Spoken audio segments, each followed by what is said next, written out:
Kamusta ka naman bilang Mika Sato bago ka maging isang influencer or maging isang actress? Before kasi lang ako napakasimpleng tao ko lang. Nagtatrabaho ako bilang casino dealer. 14 years old ako, napaka-independent ko. Kumukuha na ako ng mga racket. Nagtatalent-talent ako, yun hanggang naging actress. Sabi no, napakaagang edad, rumaraket na. Kung ganong edad ko, parewara. Anong impact nito sa mga family and friends bilang isang Mika Sato na sumikat na, lalo na bilang sexy actress, model? Sa ngayon kasi medyo ilong pa rin talaga ako. Lalo't mga kapatid ko, puro lalaki. Nag-iisang babae lang ako. Kaya pag may mga movie na lumalabas ako na mga sexy, hindi ko na lang din pinapaalam kahit nagtatanong yung mga friends ko, anong title ko? Pero wala din ba talaga ako, hindi ko talaga sinasabi. Bilang isang influencer, model, and content creator, no? Binago ba niya ang buhay mo? Sa akin kasi napaka-loki ko nga tao. Hindi talaga nababago ng pera yung ugali ko Kung ano ako dati, hindi ako madamot na tao 5 to 10 years from now, ano ang na-foresee mo sa career mo? So nakikita ko na yung sarili ko na meron akong sports car. Yun, no? Meron akong mga ilang unit na ipaparent na syempre, nasa okay na yung baby ko. Kumbaga, alam ko yung sa pag-aaral niya na siya, safe na talaga. Stable na kumbaga. How you doing mga ka-Jetlags? It's your Senpai Jet and welcome sa ating third episode ng Jetlags! Meron tayong special guest ngayon na malamang sa malamang gugustuhin yung panoorin. Isa siyang ex-Viva Max actress, model, and influencer din siya. So, wag na natin patagalin to guys. Please welcome Miss Nika Sato. Hi guys! I'm Hanika Sato from Quezon City. Ako po pala isang model, content creator, and actress. At ito pa lang ang aking istorya. Sana po ay panoorin niyo at tapusin po. Marami po kayong makukuhang aral at may inspired po kayo sa aking istorya. Miss Nika, thank you sa pagpapaunlak sa aming third episode. Kamusta ka naman? Ito, katatapos lang po ng isang event ko po. Sobrang thank you. Grabe effort mo. Talagang pinuntahan mo pa kami dito. So, kamusta naman yung racket mo kanina? Yun po, durugan na naman ang utak. Basa-basa na yung script. Hanggang ngayon naman po, okay naman po. Sana Kasi all. nasasanay na rin naman sa araw-araw ng ginagawa ko rin. Sana all may utak. So, kamusta naman ang buhay-buhay natin dyan, Miss Nika? Sa buhay-buhay naman is, yun na nga po, always nagbabasa ng script, rehearsal ng sayaw or acting, ganyan. Meron kasi ako may mga content po ako na ginagawa araw-araw. So, dun po ako nakapokus ngayon. So, talagang marami kang racket. Ano ba yung mga masasabi mong mga racket mo ngayon na madalas mong ginagawa? Currently, nag-workshop, acting, then pag may event, nagmo-model, car show. Mga car show. So, madalas kami mga model talaga sa car show. Yun Yes. yung pinupunta ko. Charot. Di pa ako nakapunta car show, guys. Pero, yun nga, sabi lang ng tropa, maraming ang model sa mga car show. So, isa yun sa mga racket mo, no? Saan yung car show na yun pinuntahan mo Pag ngayon? halimbawa, may mga event ng B2B, sa World Trade, yan, nakukuha rin naman akong model. Actually, may friend nga ako na shoutout sa Decal Republic. So, kakilala ko kasi yung may-ari nun. So, ayun. So, isa sila. So, doon ko nalalaman minsan, may mga model pala dyan. So, yun lang.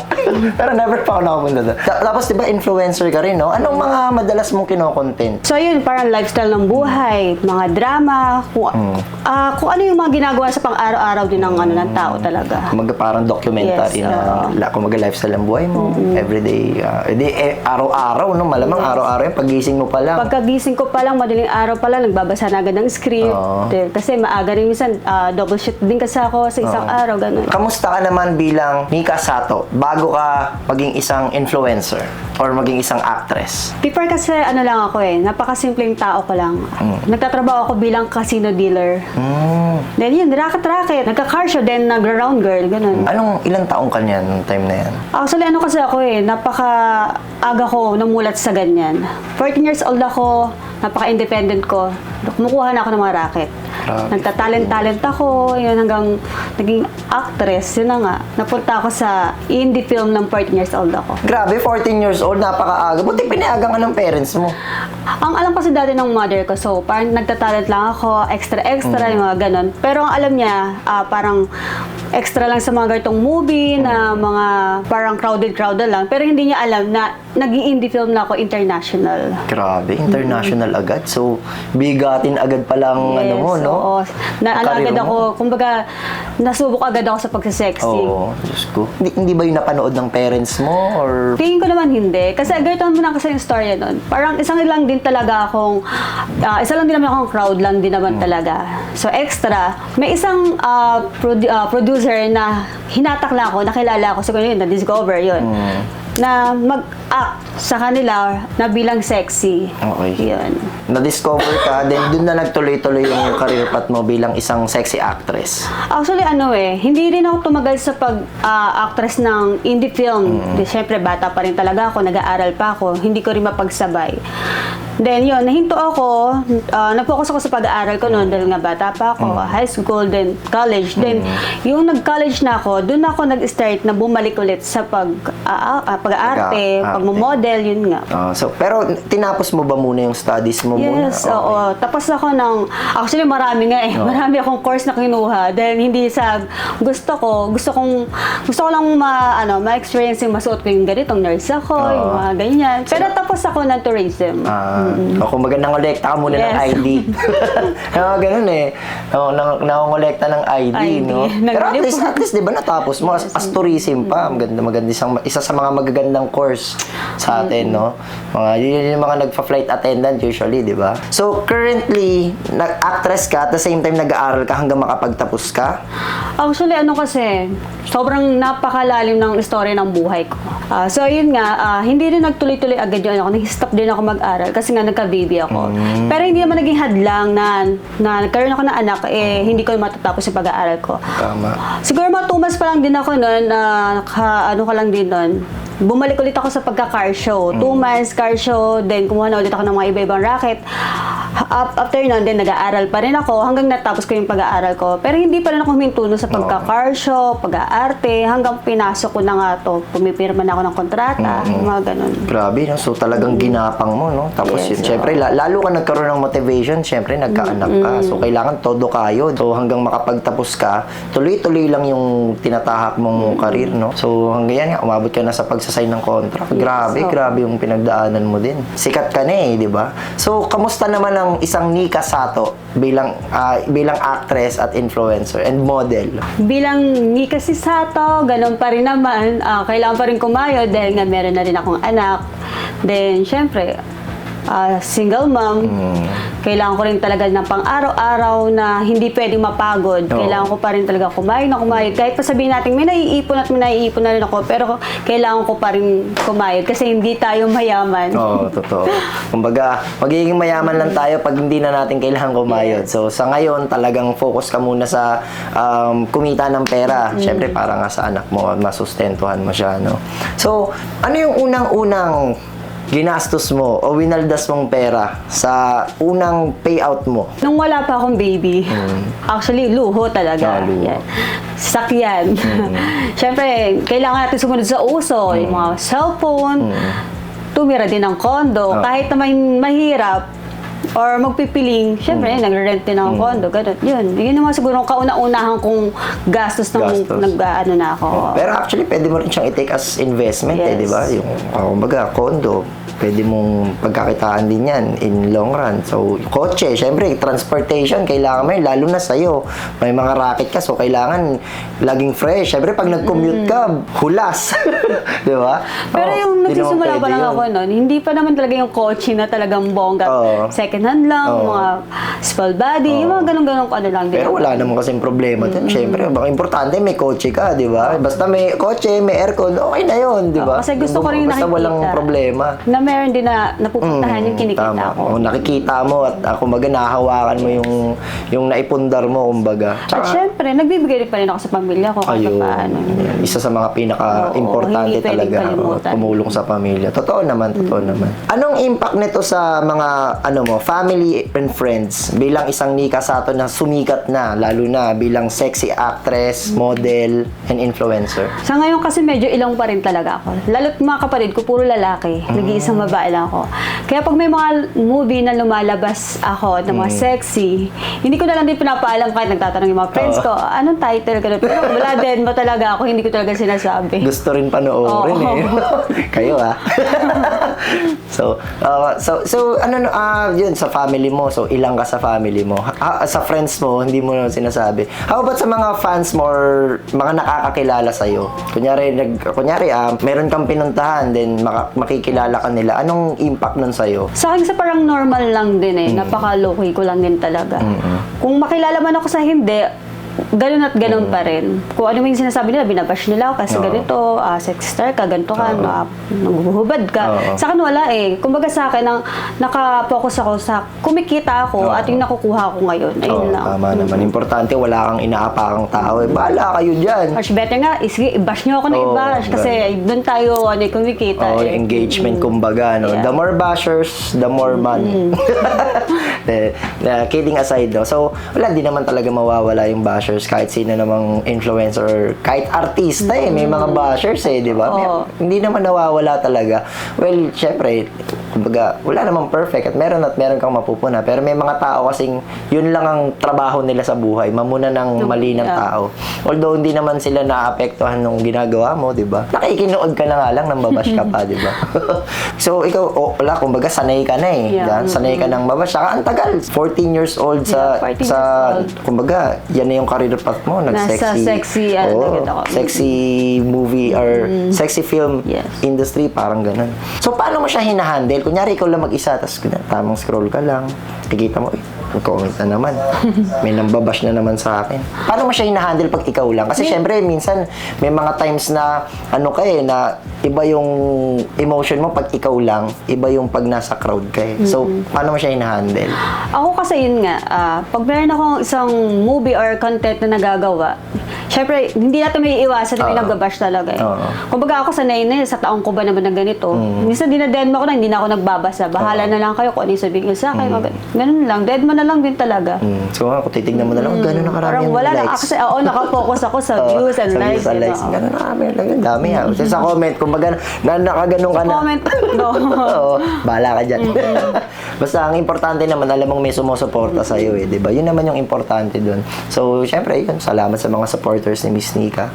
Kung hindi rin naman dahil sa kanila, wala rin naman ako dito. Oo, tama naman yun. So, kumbaga, sobrang appreciated tayo sa ating mga fans talaga. Yes. Yung mga, lalo na yung mga fans na may mga fans yan, mga nagde-defend ng Meron ganun yung mga nag-aaway sa comment section. Parang sila na nga lang Oo, di ba? Yung partida, di mo pa sila kamag-anak nun, di ba? Ano yung mga current struggles mo na tinatry mong i-resolve ngayon? Medyo nakukulangan ako sa acting ko. Yan siguro. Doon ako nagpo-focus. Kaya ako, yung oras ko minsan, yung Saturday, Sunday ko, na imbis ay papahinga ko, nag-workshop pa ako. Kasi talagang gusto mong i-improve. i-improve. Kulang na kulang pa talaga ako sa ganun. So, at least, di ba, alam mo yung flaws mo, which is gusto mo siyang i-improve. Which is maganda, di ba? Kumbaga yung weaknesses mo, ito-turn mo siya into strength di ba?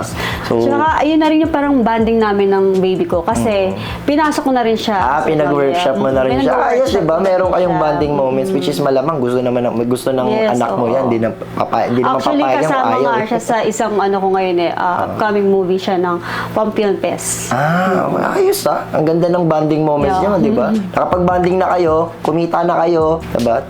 Na-expose pa kayo, di ba? Ayos yun. So, ano ba, yung anak mo na nagtatry ba siyang mag-content na rin? Or talagang sumasali-sali, na Sa isasali mo lang sa... ngayon, hindi pa. Pero workshop, every Saturday, Sunday. Then, yun nga, meron siyang first movie na kasama ako. First movie. Okay. Ay, sana magtuloy-tuloy na din, no? Na, kumbaga, malamang ina-idolize ka nung anak mo, syempre. Sikat yung nanay ko. Kumbaga. Actually, ngayon, baby ko, pag napapanood niya yung mga content ko na kasi halos ang content ng story na ako, puro ko kontrabida. Sa lahat ng nagiging puro kontrabida, masama, ganun nga, kabit, mga ganun. Pag napapanood ng baby ko, syempre, mag-i-scroll Facebook, di may iwasan, makikita niya yung mami niya, ganun. Yung, sa kanya, ang dating sa kanya, parang totoo, bakit ang bad-bad mo, lang ganun. Since nabanggit mo na meron kang baby boy and meron siyang first movie, pero bago yun, at first, since alam niya yung career mo, no? paano impact sa kanya nun? Anong reaction niya? Pag halimbawa napapanood niya na yung, syempre, ang mami niya, laging kontrabida. Parang antayin niya tuloy sa akin, napakasama akong ano. Ganun talaga. Pero pag ano naman, pinapaliwanag ko sa kanya, baby kasi ganito lang yan, acting lang yan, ganun.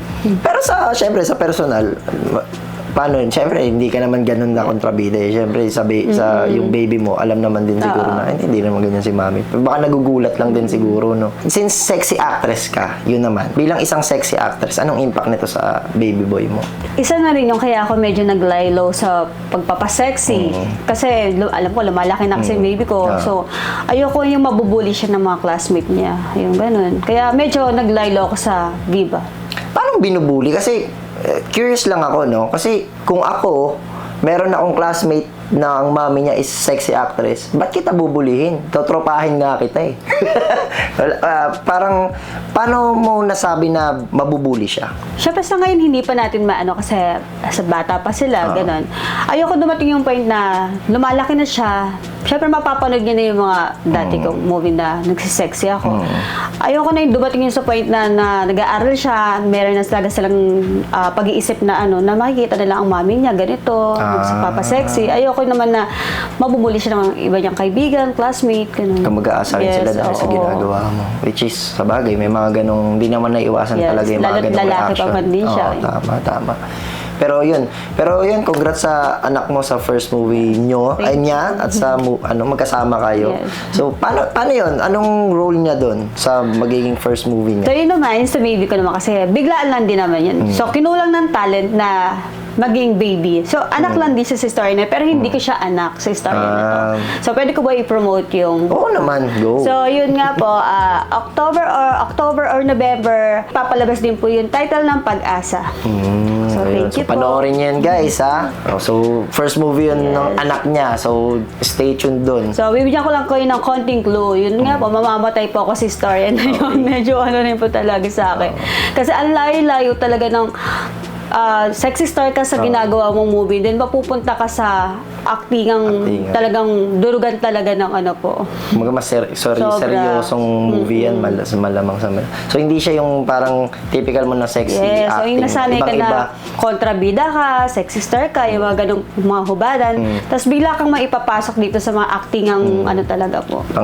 Kumbaga, grabe siguro yung mga emotions ng movie na yan. So, paano mo na-transition yon from sexy actress to serious, kumbaga serious movie film? So, yun nga po, parang nanggaling ako sa sexy. So, nag-workshop ako ng mga pang-drama. So, iyakan. Yung, hindi na siya pang kontrabida, yung parang pambida na pang kawawa na talaga. Para lang ma-achieve ko yung drama na may papasa nila sa akin dito sa movie na ilalabas na to. Kumbaga, pang mabibigat na emosyon ng kailangan mong i-workshop sa mga ganong klaseng movie. So, parang isa rin ako sa nanay doon na yun nga ba na may mahalong drama talaga na mawawala ka. Kaya parang napakahirap sa akin na nanggaling ako sa sexy, kontrabida, kabit, then mapupunta ka sa ganitong... Seryosong heavy drama, kumbaga, heavy drama na movie. So, yun. Again, guys, panoorin nyo yan. Bilang isang influencer, model, and content creator, no? Paano, binago ka ba niya? Bilang sumikat ka na, no? Binago ba niya ang buhay mo? Or may nagbago ba sa personality mo? Or share mo naman sa amin. Siguro sa binago, oo, meron. Kasi, unang-una, nakilala ka. Nakukuha mo yung gusto mo, nabibili mo yung gusto mo. Pero hindi naman siguro yung talagang grabe yung nabibili yung talagang ano. Yung siguro yung pang araw-araw, yung luho lang namin ng anak ko, or yung kasi yun nga, parang medyo, yung una kasi taga parang breadwinner ako sa amin, yung bata pa ako, gano'n. Pero ngayon kasi, syempre, may mga sarili-sarili na kaming buhay. Kumbaga sa akin, yung pansarili ko na lang din, sa anak ko, yun na lang din ang inaano ko. Tapos, yung, din naman sa mga binago yung personality ko, parang sa akin kasi napaka-loki ko nga tao. Hindi talaga nababago ng pera yung ugali ko eh. Kung ano ako dati, hindi ako madamot na tao eh. Kumbaga, kung sino yung taong lumapit sa akin, hanggat kaya kong ibigay, kaya kong tulungan. tulungan. Napakaganon ko talagang tao. Which is maganda yun, guys, no? So, kumbaga, hindi lahat ng tao is nababago ng pera. Yes. Kasi may mga iba di ba? May mga iba, hindi ko naman nila lahat, pero may mga taong nababago talaga ng pera. Hindi nawawala yun. So, siguro nabago sila ng pera. Hindi na nila namamalayan siguro. Pero siguro, ikaw, kumbaga, sige, walang problema yan. Pera lang yan. Kinikita mo, pero yung kumbaga ikaw, as Nika, yun ka pa rin. So, which is a good thing, no? Sino ang dream na makakakolab mo pag sakali? Kahit movie man yan, or isang content creation? Kung sa sa mga artist lang din. Siyempre mga bigatin na, like, siyempre, Judy Ann, hindi na masyadong kasi ang gusto ko talaga yung improve sa sarili ko, yung acting na drama. Doon ako nagpo-focus. So, kung ako man papalarin na magkaroon ng sa movie na gusto ko yung talagang like Judy Ann Santos, yung mga ganong Yung mga veterano yes, na talaga. Ann Curtis, syempre, yan, mga ganon. Veterano talaga. Ayaw mo sa lalaking actor? Okay lang din naman comedy. Kasi sa actor naman kasi halos syempre sa Viva Max, hindi may iwasan. May mga nakakasama ka na rin talaga na mabigating actor din talaga. So ako kasi bihira ako magkaroon ng katrabahong babae na artista talaga. Kaya mas prefer mo na makatrabaho is babae din. Tapos mga veteranong babae na matcha-challenge ka na into drama or mas seryosong role, kumbaga, no? Ayos din yun, no? Kasi usually, pag ganyan, syempre, kunyari, babae kang influencer, gusto mong mayroon kang dream na makakolab or makasama sa trabaho, lalaki, ganyan. Kasi meron na rin akong na series na palabas na sikat na artista rin naman na lalaki. So yun, parang akin lang, sana naman babae naman yung babae susunod na naman. yun. Maiba naman, Maiba kumbaga, naman. maiba naman. Tama naman yun. Ano yung pinaka-weird mong talent na pwede mong i-share sa ating mga fans or audiences? Napaka-weird ko Na hindi mo pa napapakita. parang lahat nakita na nila. Baka yung mga weird lang. Siyempre sexy actress ka, automatic na yun. Kasi napaka ko kasing tao Hindi ako yung malihim Kung ano yung ko, ganun talaga Parang so, wala na akong may wala ka nang itatago, talaga. Lahat. So, lahat na nakita, literal. Okay. So, sige. So, since sinabi mong nakita nila, siguro lahat na ng klaseng kawirduhan nakita na nila sa'yo. Gawa ko na yata. So, ito, next question natin, no? What's your most embarrassing moment na pwede mong i-share sa yung mga fans or audiences na hindi mo pa na-share? Siguro. Yung baguhan lang siguro ako nung siguro pa lang ako nun, talent pa lang, ganyan, mga baga ka pa lang, baga proud ka nga lang din. Yun nga yung sa pagkain. Siyempre mga free pagkain nun, diba? Di mo maiwas, siyempre wala ka pang pera nun, commuter ka pa lang din dati. So, ang budget mo na yun napaka-tipid pa. Siguro yung sa pagkain, yung mga libreng pagkain ng mga talent. Ako kasi siyempre, gusto ko, kung saan ako makakatipid, yun. Yung kunyari, yung pagkain ng kasama ko, kukunin ko pa yun. Uuwi ko pa talaga yun. Yun siguro yung pinaka-ano ko siguro dun na meron akong ganyang taping na makukuha ang racket. Doon ako nakapokus sa pagkain. May kakainin ako ngayon, syempre yung mga ganyan, di ba? Whole day. Hanggang gabi pa talaga, di ba? Hindi naman katulad dati ng mga, sa ngayon na pag-artist ka talaga, ganitong oras, pag natapos mo na yun, set mo na ganito, pwede ka nang umuwi. Hindi katulad ng pag mga ka lang, ganyan ka lang, sabit-sabit ka lang, hanggang gabi kayo. Kaya ang ginagawa ko, pagkain ng kasama ko talent, kukunin ko pa para na lang may pagkain ako ng gabi. Sa sobrang pagtitipid ko sa pera, yun siguro. Pero nagpapaalam ka naman muna, syempre. Una mo. Mamaya kasi akin to. Bahala ka dyan. Magutom ka. Kumbaga kung ano yung nila, syempre, hindi lang sa tira. Nagpapaalam naman ako na kung pwede ba, akin na lang to kasi hanggang whole night tayo dito, wala akong pera, ganun. Siguro yun yung pinaka-ano ko lang kumbaga, talaga. naging honest ka lang sa no? Sa bagay, at saka practical. Naging practical ka lang din. So, hindi mo naman may iwasan. Kumbaga, hindi naman masama yun Diba? Medyo nakakahiya. Diba? Kasi dati tumatakas lang din ako sa mother ko na minsan pag di ako pinapayagan na, sige, rumakit ka ng ganyan, sa pag-extra, tumatakas ako. Siyempre, wala rin akong budget. Ganun ang ginagawa ko. Siyempre, pag tumakas ka, hindi ka na makakahinga. Di ba lang tatakas ka? Tatakas ako tayong pamasahe. Ayun. So, Oo, actually, embarrassing siya, pero wala no choice wala kang budget So, kailangan mong talagang dumiskarte para hindi ka rin naman magutom. Ang hirap naman nun, kasi ako may brother ako na nag-extra before sa Maynila. Tama ba? Maynila, yung Maynila ay mahal kong Maynila. ayun, Ba yun? mahal kong Maynila. Yun. Nag-extra yung brother ko dun dati. So, talagang whole day siya, no? Yes. Minsan, yung brother ko, aalis ang madaling araw, uuwing madaling araw. Ganun siya. So, talagang magugutom ka talaga. Eh, syempre, malamang yan, yung staff dun is limited lang Yes, siguro yung ang pagkain, no? So, talagang ikaw, didiskarte ka talaga, lalo na kung wala kang kulang budget mo Yes, sa pagkain, ganyan. Minsan nga makikisabay ka pa ng, ayun lang, makikisabay ka ng sasakyan sa mga medyo may kaya-kaya. Oo. Pero wala, ganun talaga. At least, di ba, kita mo naman ngayon, no? Hindi mo na kailangang humingi, kailangan bumili. Pero, at least, ang importante nga doon is, hindi mo naman, kumbaga, wala namang naapakang tao doon. Kumbaga, nagpaalam ka naman, na, ka na lang to, hindi mo naman kakainin. Sayang nga naman, di ba, kaysa itapon. May ba, ganun kinakalat lang yung pagkain. Oo, Ay, kasi okay na. ako naman kasi tinatanong ko iba kasi katulad yung mga babaeng talent ko, yung mga nagda-diet, Oo, mga ganyan na ayaw mo nang kumain. So, sayang naman kung itatabi lang nila. Meron pa talagang hindi nila kakainin, Oo, no? may mga ganun tsaka may mga talaga. picky eater, Minsan, ako, hindi kunin mo na lang. Yes. Diba, nabusog ka pa. Ayun.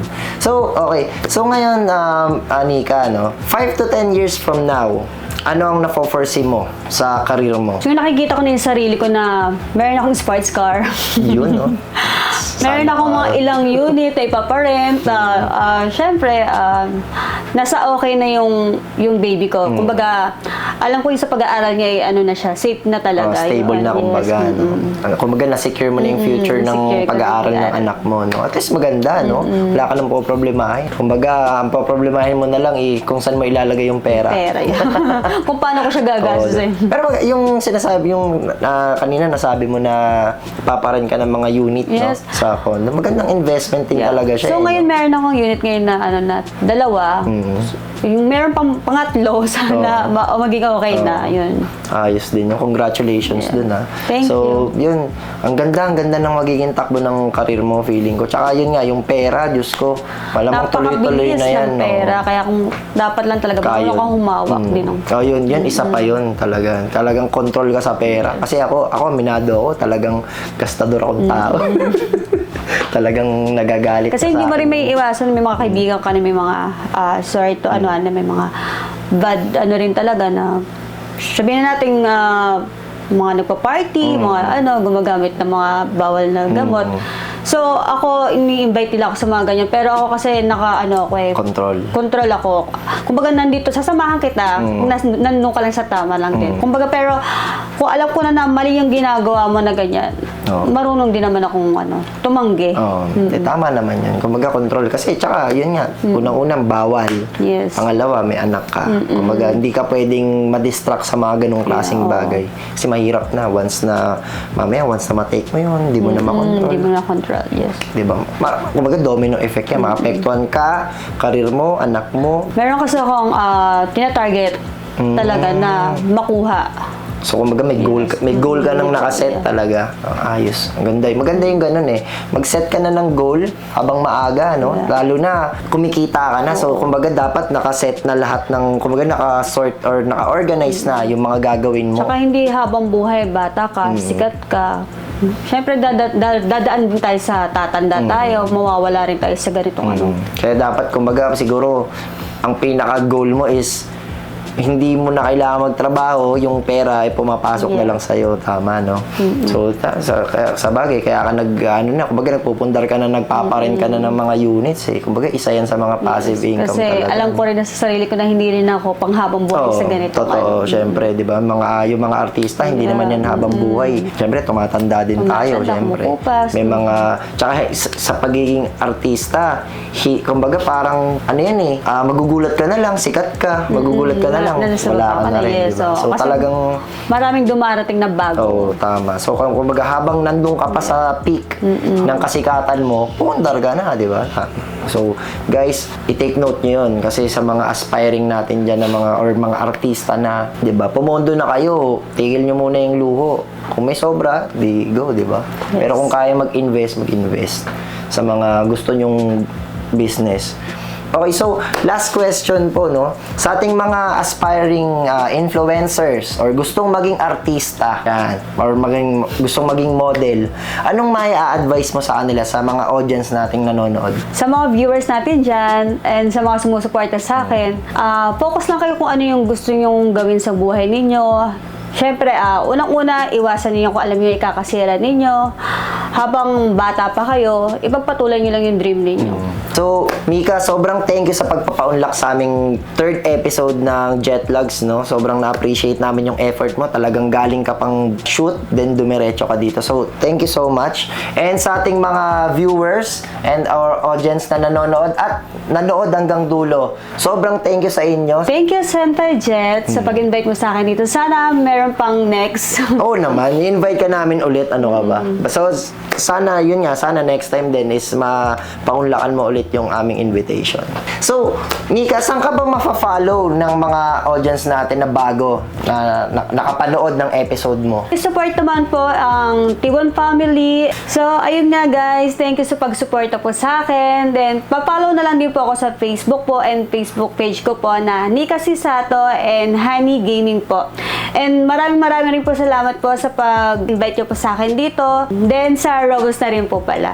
Thank you. Okay, Nika, so thank you so much ulit sa pagdalo sa amin. Sana next time mapaunlakan mo ulit kami, ha? And guys, thank you sa panonood ulit. And stay tuned sa next episode ng Jetlogs. Bye!